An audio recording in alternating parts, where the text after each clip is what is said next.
இந்த ஆட்சியாளர்களுக்கு ஆட்சி ரீதியாக பிரச்சனையை கொடுக்கக்கூடிய ஒரு நபர் ஸ்ரீலங்காவை பொறுத்தவரையில் அது ரணில் விக்ரமசிங்கா தான். ரணில் விக்ரமசிங்காவை பொறுத்தவரையில சீரோவா தான் இருந்தவர். இந்த பார்லிமெண்ட் தேர்தலோட அவர் சீரோவா இருந்தவர். இப்போ ஒரு ஹீரோவாக்கி இருக்கிறார். தற்போது இலங்கையில் இருக்கிற பழைய அரசியல்வாதிகளுக்குள்ள கண்டு பயப்படுற ஒரு நபர் ரணில் விக்ரமசிங்கா தான். இலங்கையில கண்டுபிடிக்கப்பட்ட வடக்கு கிழக்குல மட்டுமல்ல, இலங்கையில கண்டுபிடிக்கப்பட்ட மனித புதகுழியில 2வது இடத்தை இப்ப பிடிச்சிருக்கு செம்மணி. காணாமலாக்கப்பட்ட உறவுகளின் போராட்டம் இப்ப தெளிவா சொல்ற விஷயம் உள்நாட்டு பொறிமுறையில நாங்கள் 16 ஆண்டுகளாக தோல்வியை கண்டுட்டோம். தாயகத்தில கையெழுத்துகள் வாங்குறது இப்படியான போராட்டங்கள் நடப்பது போல புலம்பெயர்ந்த தேசத்திலேயும் அப்படியான முன்னெடுப்புகள் எடுக்கப்பட்டால் அதற்கான கரிசனைகளும் அதற்கான மாற்றங்களும் ஏற்படுவதற்கான வாய்ப்புகள் இருக்கும்.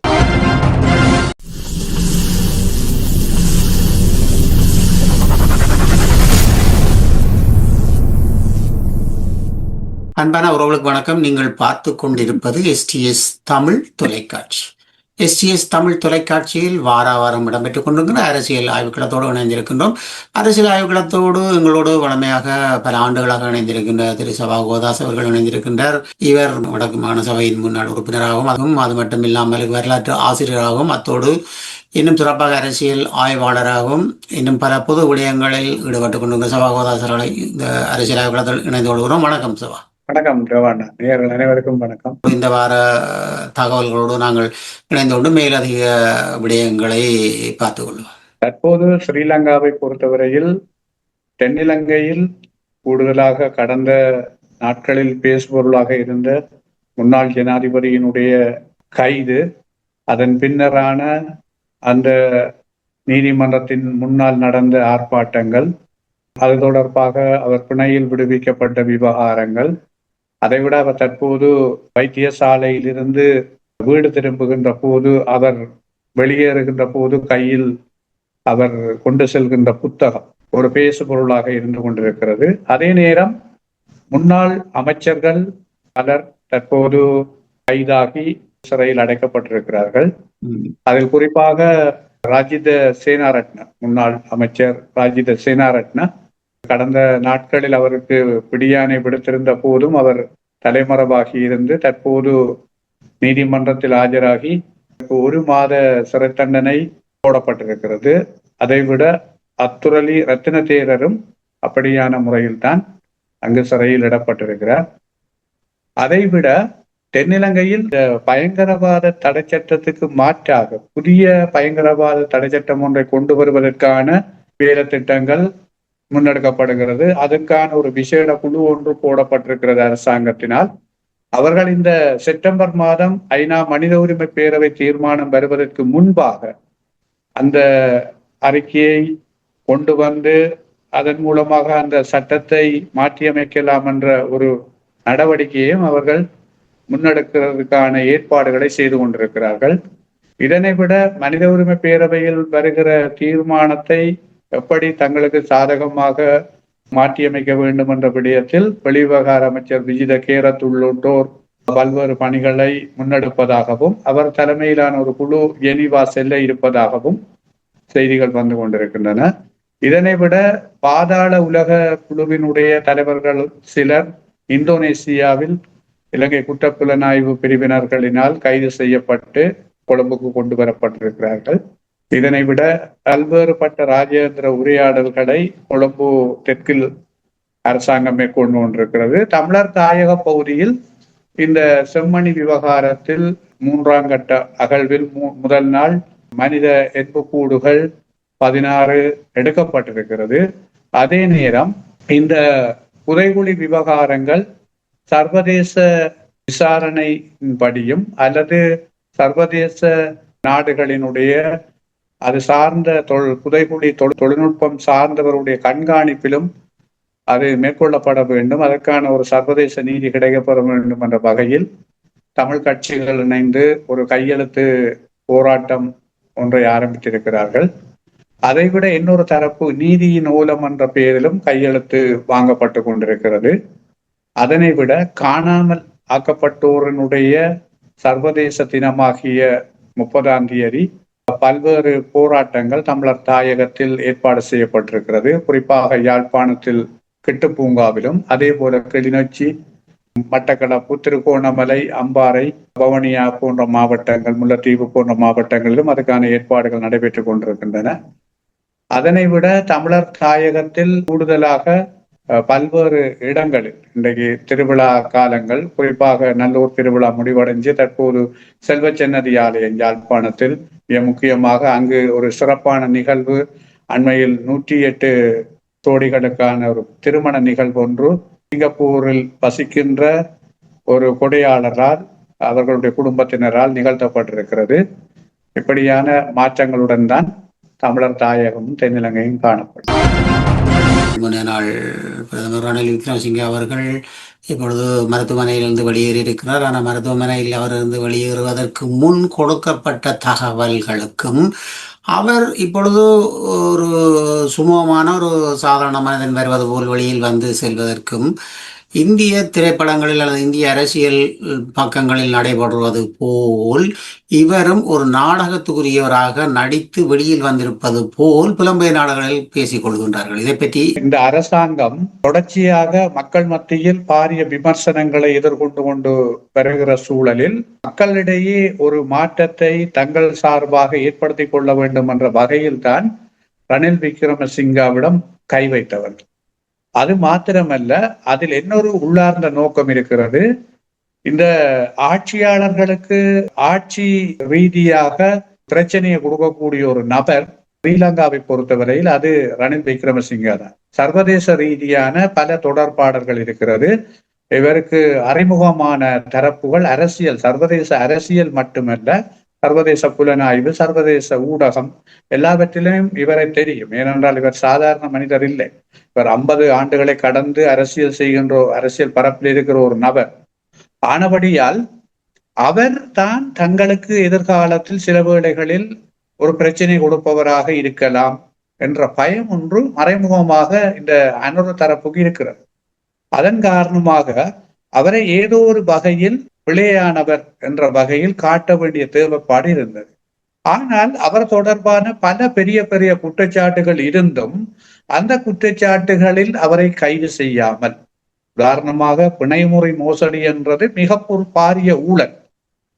அந்த விடயத்தை தாண்டி இவர்கள் ஏலவே கொண்டு வந்த இந்த பட்டலந்த வதை முகாம் விடயம், அவர்கள் எல்லாம் அதையெல்லாம் விட்டுட்டு பயணத்தில 1,66,00,000 தவறாக பயன்படுத்தினார் என்ற வகையில அவரை கைது செய்திருக்கிறது தான் இங்க ஒரு பெரிய வேடிக்கையான விடயம். ஆகவே எங்களை பொறுத்தவரையில அனுர தரப்பு இவரை தங்களோட அரசியலுக்கு ஒரு முட்டுக்கட்டையாக இருப்பார் என்ற ஒரு பயம் உண்டு அவர்களிடம் மத்தியில் இருந்தது. ஆகவே அவரை மக்கள் மத்தியில பிழையானவராக காட்ட வேணும், ஒரு ஊழல்வாதியாக காட்ட வேணும் என்ற வகையில தான் அவர்களை கை வச்சிருக்கணும். அந்த கை வச்ச முறைமையும் அதுல இந்த நாட்டின் சட்டத்தையும் நீதித்துறையையும் கேள்விக்குள்ளாக்குற அல்லது கேலிக்குள்ளாக்குற வகையில அமைந்துட்டு. ஏன்னு சொன்னால் அது ஒரு யூடிஃபர் முதல் நாள் சொல்றார், இப்படி இன்னார் கைது செய்யப்படுவார், கைது செய்யப்படாட்டி நான் யூடியூப் சேனலை மூடுவேன். அப்படி ஒரு தனி நபர் ஒரு சமூக வலைத்தளத்தை நடத்தி கொண்டிருக்கிறவர் முன்கூட்டியே நீதிமன்றத்துல கொடுக்க போற தீர்ப்பை பற்றி அறிஞ்சிருக்கிறார் என்று சொன்னால் அது இந்த அரசாங்கத்தின் மிகப்பெரிய ஒரு பலவீனம், நீதித்துறையிட மிகப்பெரிய ஒரு பலவீனம். ஆக இந்த விடயங்கள்ல கைதாகிய ரணில் விக்ரமசிங்காவுக்கு இவ்வளவு தூரம் சர்வதேச அழுத்தங்கள் வரும் என்றதையும் நான் நினைக்கிறேன் பெரிய அளவுக்கு இந்த ஆட்சியாளர்கள் எதிர்பார்க்கவில்லை. ஆனால் அந்த அழுத்தம் என்றது எல்லை மீறியதாக இருந்தது. குறிப்பாக இந்தியாவிலிருந்து அழுத்தங்கள் வந்திருக்கிறது. நோர்வே கடந்த கால தூதராக இருந்த எரிக் சோல்ஹெய்மிடமிருந்து, அதைவிட மாலத்தீவு ஜனாதிபதி, அதைவிட அமெரிக்காவிலிருந்தும் வந்ததாக சொல்லப்படுகிறது. ஆனால் இவர்கள் பலவற்றை மறைத்திருக்கிறார்கள். பல்வேறு தரப்புகளிலிருந்தும் அழுத்தங்கள் வந்திருக்கிறது. ஆனால் அந்த அழுத்தங்கள் தான் இரவு 10 மணி வரையும் அந்த நீதிமன்றத்தில் மின் விளக்குகளை அணைத்து பல்வேறு இழுத்தடிப்புகளை செய்து கொண்டதன் பின்னணியில் அந்த அவர்களுக்கான அரசாங்கத்துக்கான நெருக்கடிகள் இருந்திருக்கிறது என்பதை நாங்கள் வெளிப்படையாகவே உணரக்கூடியதாக இருக்கிறது.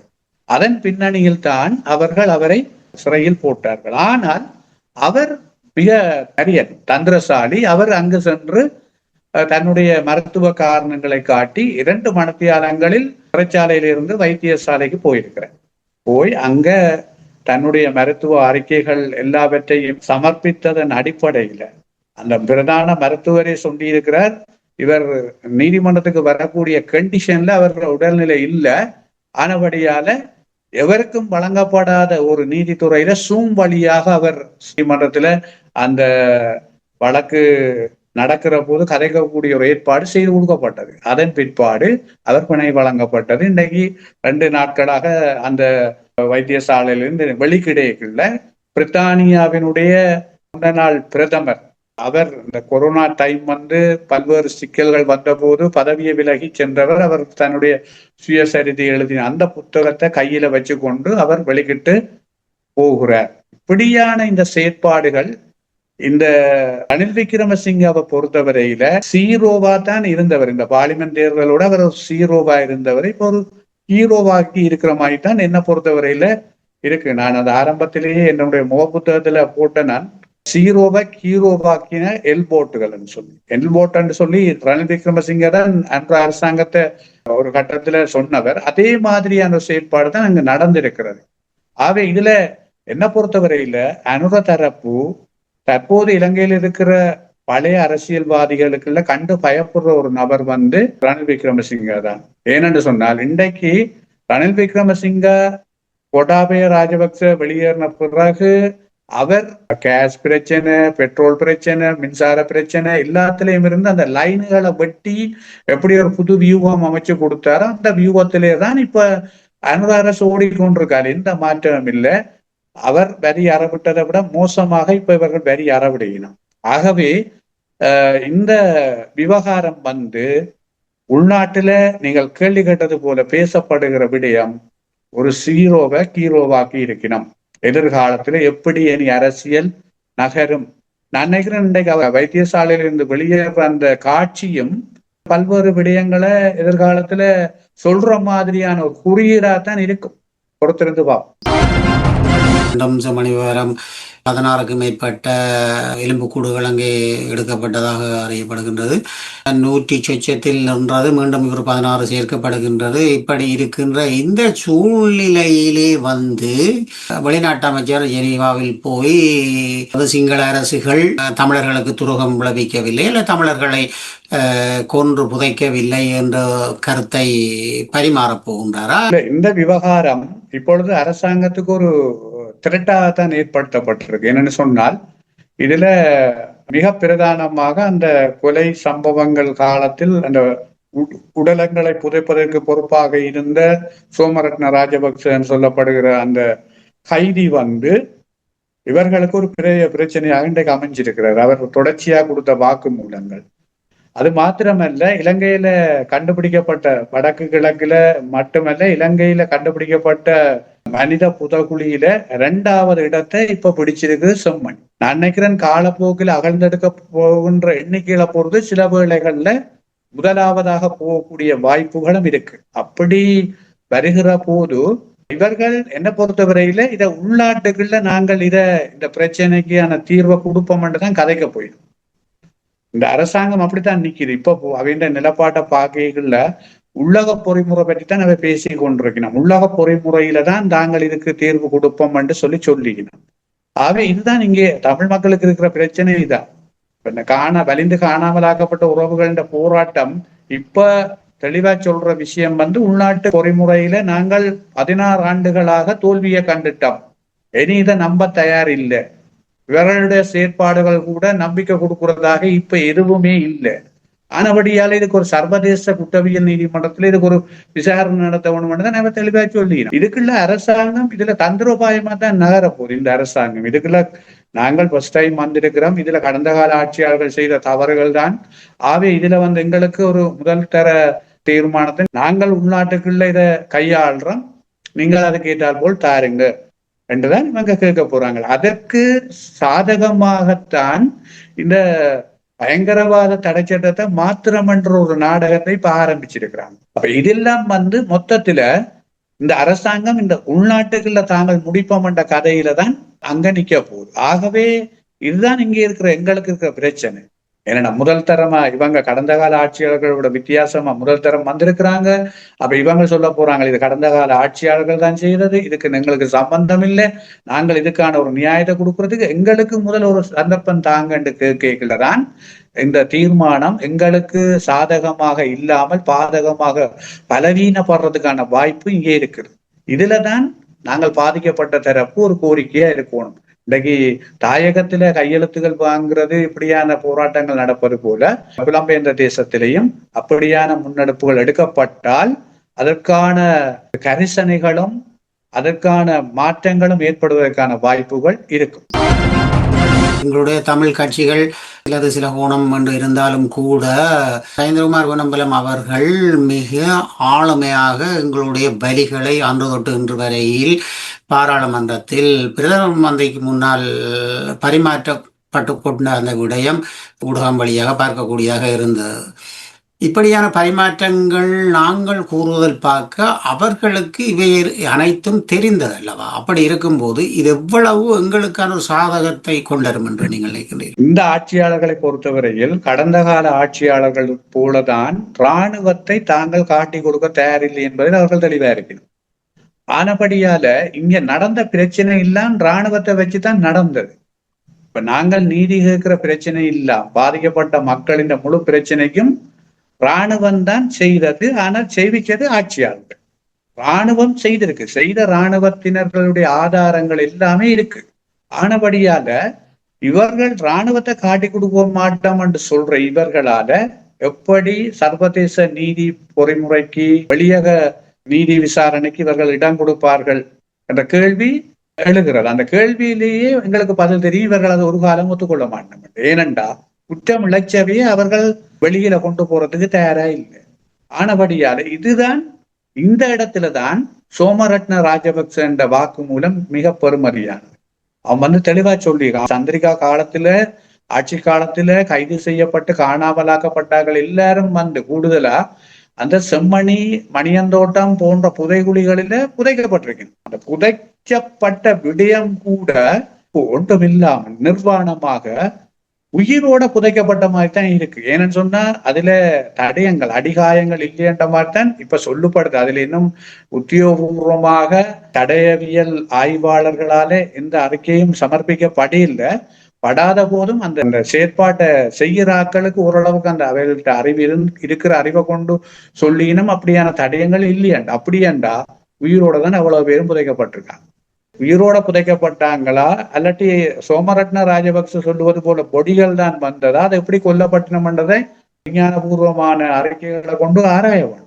ஆகவே இது ஒரு பெரிய ஒரு பாதிப்பான விஷயம். ஆகவே இந்த விடயத்தை அரசாங்கம் தந்திரோபாயமாகத்தான் இந்த அரசாங்கம் கையாள முயற்சிக்குது.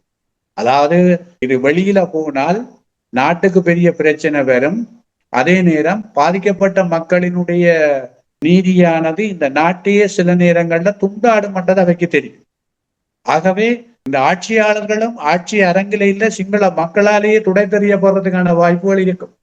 எல்லாவற்றையும் மையமாகும். அதை விட பூகோள நலன் சார்ந்த நாடுகள் இந்த பிரச்சனையை வெளியில கொண்டு போறதுக்கு அவையும் பின்னடிக்கணும். ஏனென்று சொன்னால் தாங்கள் தொடர்ந்து இந்த இந்து மகா சமுத்திரத்தில இந்த பூகோள அரசியலை ஓட்ட இயலாது, கொண்டு போக இயலாது, அல்லது தங்களுடைய நலன்களை பெற்றுக்கொள்ள இயலாது. இது எல்லாரும் தங்கட சேஃபத்தான் பாதுகாப்பையும் நலன்களையும் தான் பார்க்கிறாங்களே ஒழிய இதுல பாதிக்கப்படுறது ஒரே ஈழத்தமிழர்கள் மட்டும்தான்.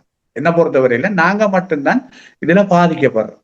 அப்ப இதுல நாங்கள் தொடர்ந்தும் பாதிக்கப்பட போறோமா அல்லது இதுக்கு ஏற்றால் போல வியூகங்களை நாங்களும் மாத்திக்கொண்டு தந்திரோபாயமா நகர போறோமான்றதான் எங்கள்கிட்ட இருக்கிற கேள்வி. ஆகவே இதுல எங்கட தரப்பு ஒரு சரியான தந்திரோபாயத்தை இனியும் நாங்கள் மாற்றாமல் இருக்க முடியாது. நாங்கள் தொடர்ந்தும் ஆதரவு சக்தி எங்களுடைய பிராந்திய வல்லரசு இந்தியா அல்லது அமெரிக்கா தான் என்று சொல்லி நாங்கள் நம்பிக்கொண்டிருக்க கூடாது.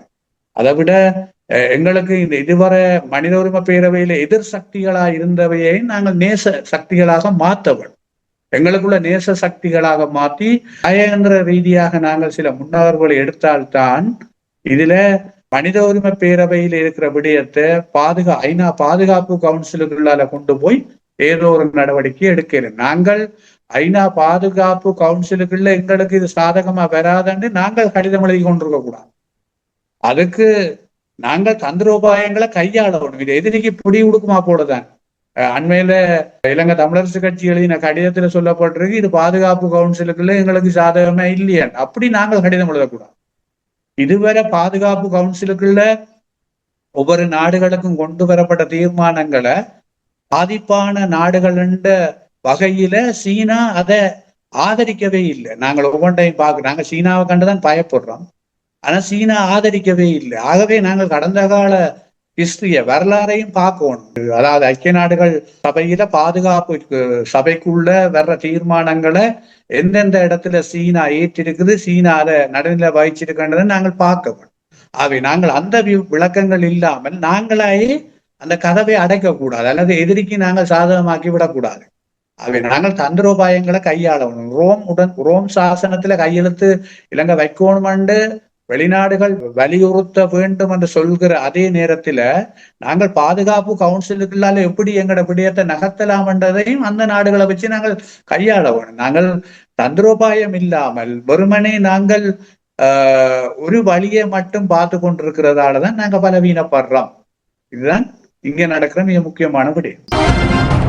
இப்பொழுது நாங்கள் பார்க்கக்கூடியதாக இருக்கின்றது, தமிழரசு கட்சி நாங்கள் நெடுகவே பேசிக் கொள்ளுகின்றது போல இணைவாக இருக்க வேண்டும் என்று நாங்கள் நித்தமும் ஒவ்வொரு அரசியல் ஆய்வுகளத்திலும் பேசிக்கொள்ளுவோம். எல்லா அரசியல் கட்சிகளும் தமிழர்களுடைய பிரச்சனையை தீர்ப்பதற்கான ஒரு முடிவில் எல்லோருமே இணைந்திருக்க வேண்டும் என்ற ஒரு பக்கங்களை பேசிக்கொள்வோம். அப்படி கதைத்துக் கொள்கின்ற இந்த சூழ்நிலையிலே சுமந்திரனை சில ஊர்வலங்களில் காணக்கூடியதாக இருந்தது. எல்லோருடன் இணைந்து நிற்பதை உண்மையில் பார்க்கும்போது மகிழ்வாக இருந்தது. ஏனென்றால் நாங்கள் தனித்தனியே செல்வதென்பது மிக ஒரு சிக்கலான விடயம். அதிலும் நாங்கள் இப்பொழுது நீங்கள் முதல் கூறியது போலவே தனித்துவமாக அவர்கள் அந்த அறிக்கையை வெளியிட்டிருக்கின்றார்கள், கொடுத்திருக்கின்றார்கள் ஜெனீவாவுக்கு என்று சொன்னால் அதை இணைந்து செய்வது சிறப்பென்று சொல்லி நாங்கள் பல இடங்களில் கதைத்திருக்கின்றோம்.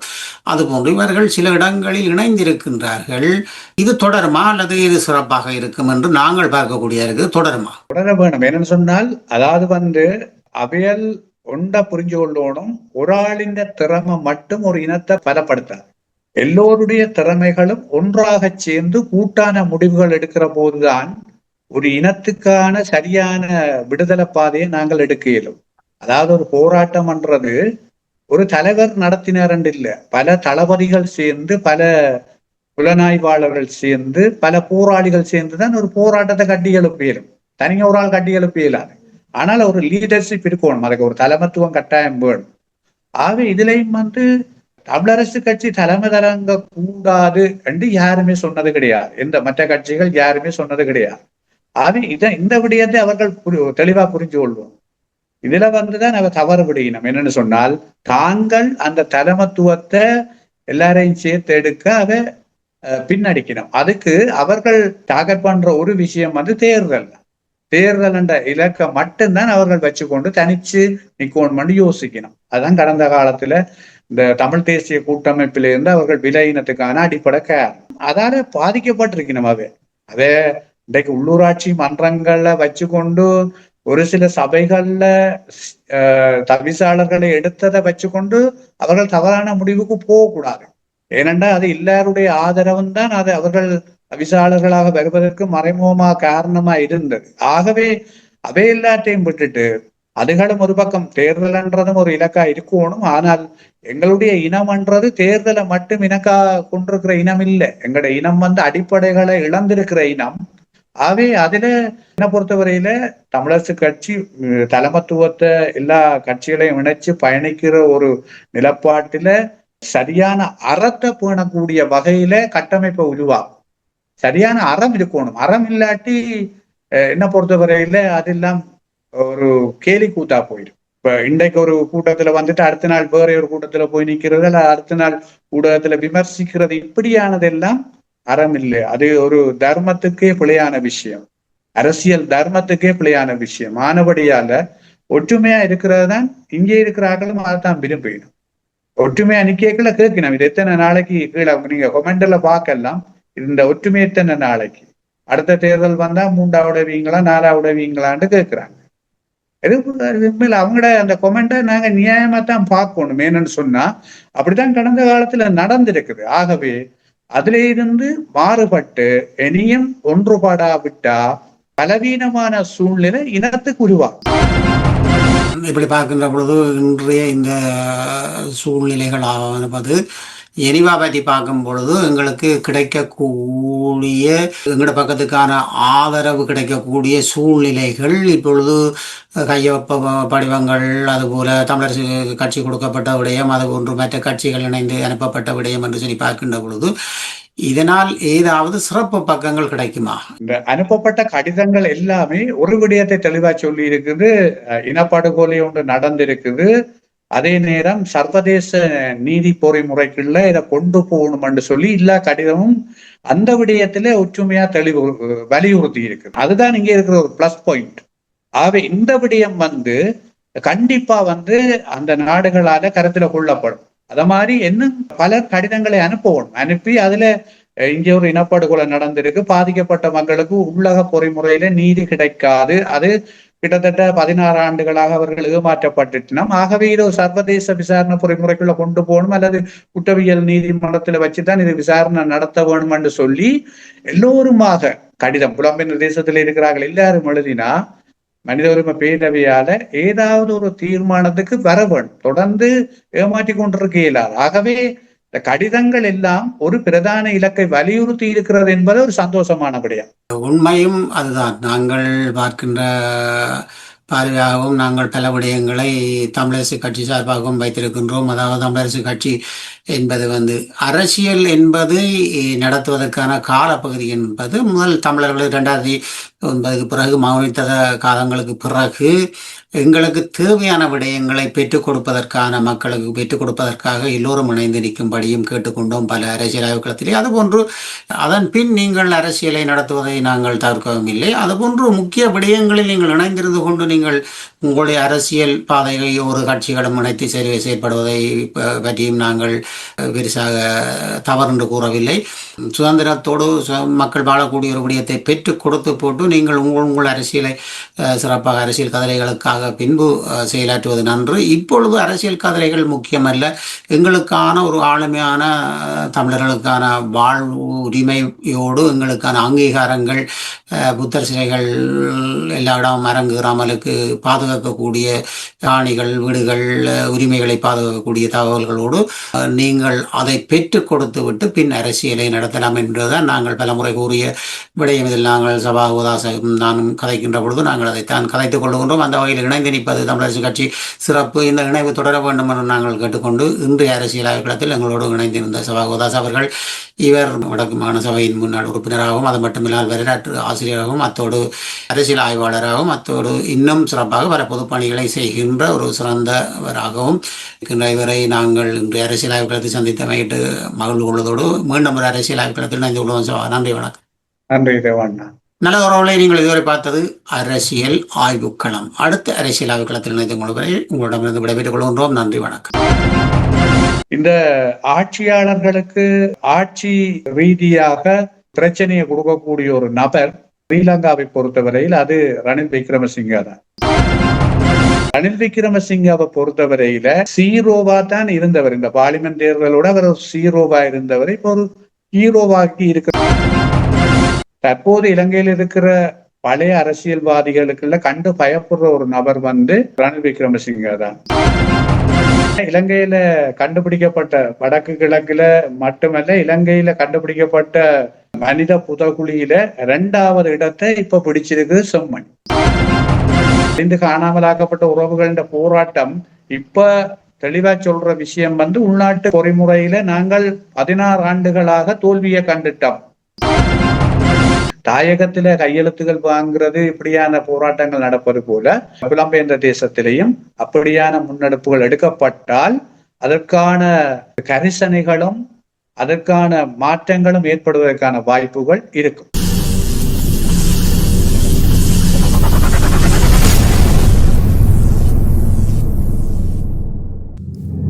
அரசியல் ஆய்வுக்களம். உண்மையோடு தமிழர்களின் உரிமை காக்க உரசிவிடும் தீக்குச்சி என தன்னை நிலைநிறுத்தி தமிழரின் அரசியல் பேசும் களமாக உங்களை தேடி வருகிறது அரசியல் ஆய்வுக் களம். அரசியல் ஆய்வுக் களம்.